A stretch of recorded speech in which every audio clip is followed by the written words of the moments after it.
ناظرین، پاکستان کے اندر سیاسی گہما گہمی عام انتخابات کی تیاریاں زور شور سے جاری ہیں۔ پاکستان واحد ملک ہے جہاں سیاست بھی منفرد ہوتی ہے دوسرے ممالک کی بھیٹ میں۔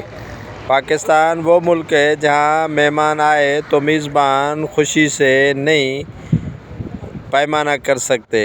مہمان کا آدر بھا بڑے جوش و خروش سے کیا جاتا ہے اور مہمان کو تحائف سے بھی نوازا جاتا ہے۔ آپ دیکھ سکتے ہیں کہ یہ عوامی رابطہ مہم کے سلسلے میں PS 98 میں سابق MP منور علی وسان کا والہانہ استقبال کیا گیا۔ میزبان کی طرف سے انہیں پگڑی پہنائی گئی اور گلگت بلتستان کے کارکنوں کی جانب سے انہیں ٹوپی پہنائی گئی، جبکہ سندھی شال، اجرک اور دیگر تحائف دیے گئے۔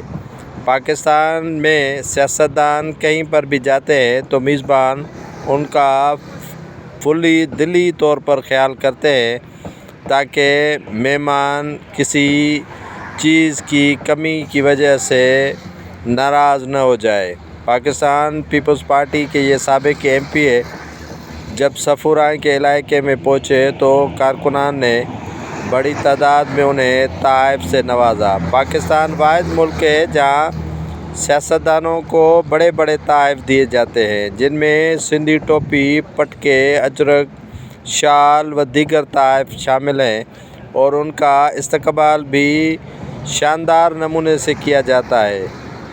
صرف پاکستان پیپلز پارٹی ہی نہیں، پاکستان کی دیگر جماعتوں PTI ہو، PPP، نون لیگ، جماعت اسلامی، JUI، جو بھی پاکستان کے اندر جماعتیں کام کر رہی ہیں یا سیاسی پارٹیاں، ان کے لیڈران جب بھی کوئی کنونشن یا پروگرام میں آتے ہیں تو میزبان ان کا دل کھول کر استقبال بھی کرتے ہیں، انہیں تحائف بھی دیتے ہیں۔ حالانکہ دوسرے ممالک میں ایسی صورتحال نہیں ہوتی جو پاکستان بالخصوص سندھ کے صوبے میں کیا جاتا ہے۔